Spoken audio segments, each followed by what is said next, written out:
Welcome to Waves Media. Gurazala మాజీ MLA కాసు మహేష్ రెడ్డి మాట్లాడుతూ, పాలక పక్షమా ప్రతిపక్షమా అనేది ముఖ్యం కాదు, ప్రజల పక్షాన నిలబడి పోరాటం చేసిన వాడే నాయకుడు. దాని అనుగుణంగానే జగన్మోహన్ రెడ్డి నాయకత్వంలో కూటమి ప్రభుత్వంలో ముఖ్యంగా తెలుగుదేశం పార్టీ నాయకులు చేస్తున్న దురాగతాలు, అక్రమాలపై పోరాటం చేస్తున్నది వైఎస్ఆర్సీపీ.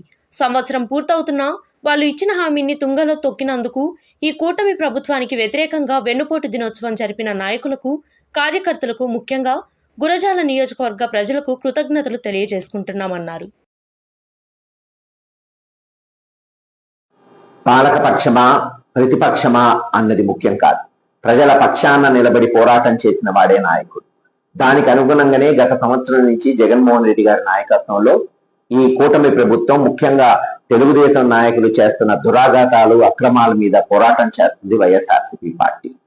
సంవత్సరం పూర్తవుతున్నా వాళ్ళు ఇచ్చిన హామీని తుంగలో తొక్కినందుకు ఈ కూటమి ప్రభుత్వానికి వ్యతిరేకంగా నిన్న జగన్మోహన్ రెడ్డి గారి ఆదేశాల మేరకు వెన్నుపోటు దినోత్సవం ఈ రాష్ట్రంలో జయప్రదంగా జరిపిన ప్రతి వైఎస్ఆర్సీపీ నాయకుడికి, కార్యకర్తకి, మరీ ముఖ్యంగా గురజాల నియోజకవర్గంలోని వైఎస్ఆర్సీ పార్టీ నాయకులు, కార్యకర్తలకి నా హృదయపూర్వక కృతజ్ఞతలు తెలియజేసుకుంటున్నాం. ఈ పోరాటం ఇంకా ముందుకు తీసుకెళ్లాలి.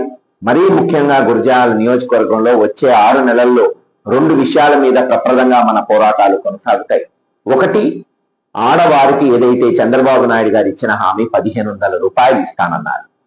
అలాగే రెండోది, జగన్మోహన్ రెడ్డి గారు పల్నాడుకి ఇచ్చిన వరం YSR government medical college hospital.